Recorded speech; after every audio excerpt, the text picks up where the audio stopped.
Hello students, welcome to my channel, and today's topic is the type of chemical reactions definitions, and the second type of chemical reaction is decomposition reaction. And here is the definition: the reaction in which a single compound breaks up into two or more simple substances are known as decomposition reaction। यानी यहाँ आपको समझाया गया है कि किसी अभिक्रिया में जो कोई भी अभिक्रिया है आपकी, उसमें कोई पदार्थ जो होगा वो दो या दो से ज़्यादा भागों में तोड़ा जा सके, उसे ही कहते हैं डीकम्पोजिशन रिएक्शन। चलिए अच्छा एग्जाम्पल देख लेते हैं इसमें हम। जैसे लिखा है CaCO3, जिसे कहते हैं कैल्शियम कार्बोनेट। जब इसे हम हीट देते हैं तो ये ब्रेक डाउन हो जाता है दो पार्ट्स में, जिसमें पहला है CaO यानी कैल्शियम ऑक्साइड और दूसरा है CO2 यानी कार्बन डाइऑक्साइड। इसी तरह दूसरा एग्जाम्पल भी दिया गया है जो कि है FeSO4 यानी आयरन सल्फेट, और जब इसे हीट देते हैं तो ये दो से ज़्यादा यानी तीन भागों में टूटता है, जिसमें है Fe2O3 plus SO2 plus SO3। तो ये थी आपकी डीकम्पोजिशन रिएक्शन। थर्ड पार्ट है displacement reaction. So let's talk about the displacement reactions.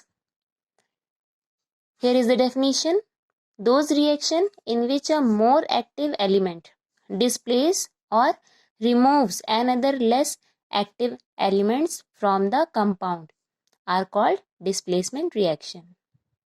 That means किसी अभिक्रिया में जो कोई भी एलिमेंट होता है यानी तत्व होता है, वो डिस्प्लेस कर देता है अपने से लेस वाले एलिमेंट को, उसे ही कहते हैं डिस्प्लेसमेंट रिएक्शन। देखते हैं एग्जाम्पल में कैसे समझाया गया है। जैसे एग्जाम्पल में दिखाया गया है आपको जिंक प्लस CuSO4 यानी कॉपर सल्फेट।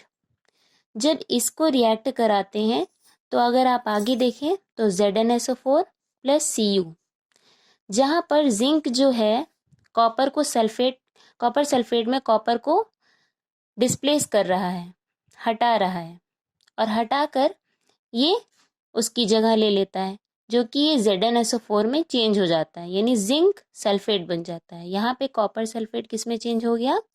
जिंक सल्फेट में, और कॉपर अलग निकल जाता है। इसी तरह इसमें भी बताया गया है Pb यानी लेड और CuCl2 यानी कॉपर क्लोराइड। इसी तरह Pb ने कॉपर को डिस्प्लेस कर दिया है और उसकी जगह ले ली है। उसका प्लेस लेने पर ये PbCl2 में चेंज हो गया है और कॉपर फिर से अलग निकल गया है। तो ये थी डिस्प्लेसमेंट रिएक्शन, डीकम्पोजिशन रिएक्शन और डिस्प्लेसमेंट रिएक्शन। आई होप आपको ये वीडियो अच्छी लगी हो। अगर आपको मेरी वीडियो अच्छी लगी हो तो please like, share and subscribe my channel. Thank you.